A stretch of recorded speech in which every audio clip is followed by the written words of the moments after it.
interjection ကိုလေ့လာရအောင် interjection ဆိုတာကဗမာလိုတော့အာမေတိတ်ဖြစ်ပါတယ်ရုပ်တရက်ပေါ့နော်ပါဇက်ကနေထွက်ပေါ်လာတဲ့အတန်တွေကိုအာမေတိတ်စလုံးတွေနဲ့ဖော်ပြပါတယ် interjection is a word that express strong emotion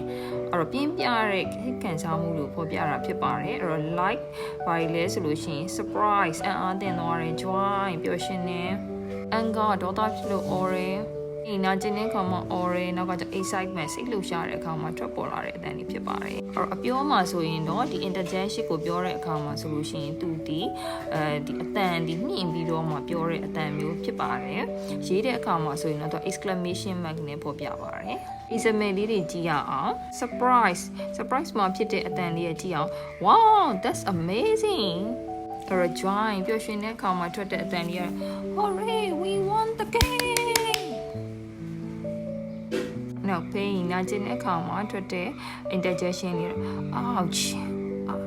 I hurt my finger now distress စိတ်ပြတ်သွားတဲ့ဟာမျိုးတွေပေါ့ ew this tastes awful ရတာဆိုးလိုက်တာကွာနောက်တစ်ခါ greeting လာလေလမ်းပြီးတော့မှပြောတဲ့ကောင် interjection နဲ့တုံးပါ hello how are you နောက်တစ်ခုက doubt တန်တရားမှာတော့ဟမ် I'm not sure about that ဒါလေးကတော့ဆိုတော့ interjection လေးတွေကို picture လေးတွေနဲ့ပေါ်ပြထားတဲ့ပုံလေးတွေဖြစ်ပါတယ်ဒီ table လေးကတော့နောက်ထပ် other examples or interjection တွေဖြစ်ပါတယ် joy မှာဆို wow yay hooray or surprise မှာ oh really what pain မှာ ouch oh distress မှာ ooh yuck or greeting မှာ hello hi heyအဲ့တော့ hesitation ဆိုတော့ဆုပ်နေတဲ့ဟာမျိုးပေါ့နော်အဲ့ဒါဆိုတော့shock or fear ပေါ့နော်ကြောက်လန့်နေကောင်ပေါ့တော့ oh no ကျတော့ anger hey damn အဲ့တော့ approval ကကြတော့ဝမ်းမြောက်ဂုဏ်ယူပြီးတော့ချီးမြှောက်တဲ့ဟာမျိုးမှာသုံးစွဲတာဖြစ်ပါတယ် bravo what the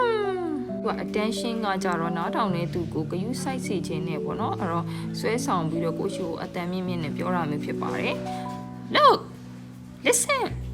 ဒါဆိုရင်เนาะ interjection ကိုနားလည်လောက်ပြီးလို့ယူဆပါတယ်เนาะအဲ့တော့နောက်ဗီဒီယိုတွေမှာပြန်တွေ့ကြရအောင်